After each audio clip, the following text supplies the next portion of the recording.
Willie, we have new polling that's showing Donald Trump is holding a major lead over his Republican primary rivals, but a lesser-known candidate faring better than some of the more familiar names in the race.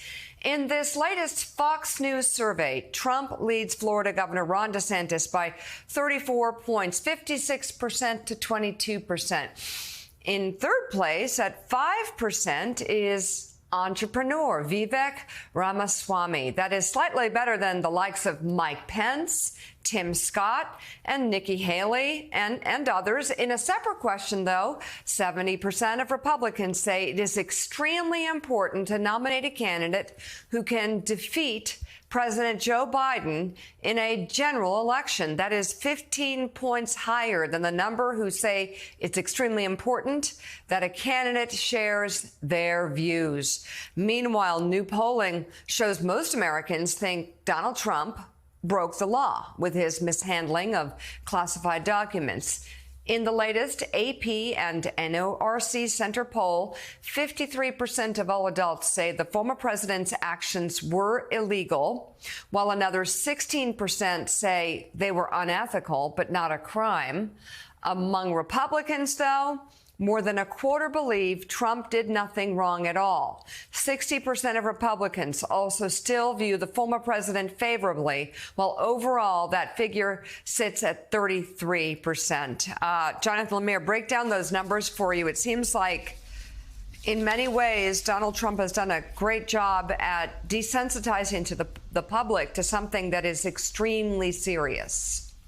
Yeah, in terms of the Republican primary field, and I'll take the general election in a second, but right now, he's done a masterful job at this. He is the same playbook he has used as a presidential candidate back in 2016, that he used as our most controversial president, one who got impeached twice, and the subject of many other probes, where it's all smokescreen, it's all distraction, it's all trying to change the subject, it's all trying to change the little cable chyron on the screen below me, or using the powers of social media to do so, change the conversation and rallying his people to defend him, claiming this is all a witch hunt, suggesting that he is a stand-in for them and their interests, and that it is the deep state and the Democrats alike trying to bring them all down. And because he has conditioned his supporters with one lie after another, including, of course, the big lie about election fraud, many of them simply believe him. And right now, he has whipped Republicans into a frenzy to have his back in this field. And he is trouncing, more than doubling the next highest contender there, Ron DeSantis. That said, Mika, this, of course, could be a very different story next year in a general election when he's competing for those independent swing voters, those suburban women in swing states, those voters who actually decide elections. It's simply hard to see any of them suddenly saying, I'm going to cast my ballot for Donald Trump when I ignored him in 2020 because of all that's going on, including all these federal indictments.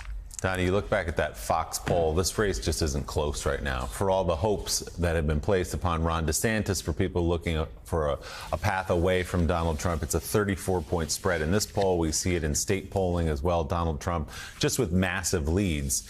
So these indictments may indeed, as this last one just did, help him in these polls.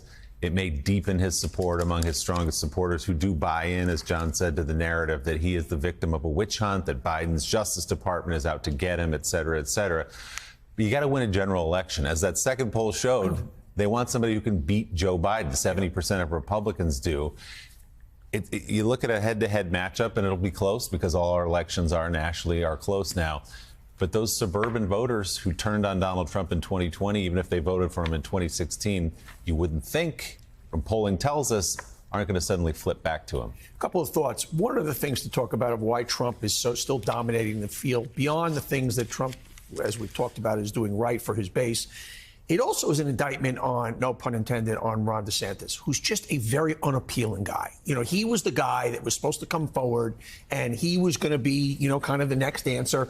And he's just so unlikable. the thing that Trump has going for him, I mean, I can't stand him, but he does have a charisma about him. He does, where you lean in, where DeSantis comes on, you lean back. He's just ornery. He's just not stepping up to the moment. So that's number one as far as why Trump is still dominating. His big contender is coming up very, very short. And we're not talking enough about that.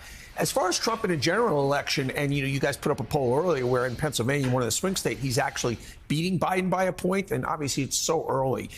I contend, and I've talked about this a lot on the show, and to Jonathan's point, I don't see those voters that have left coming back. I don't see, after 2 and possibly 3 indictments coming forward, after the insurrection, as we get closer to a general election, those tapes of those people scaling the walls at the Capitol will start playing again and again and again.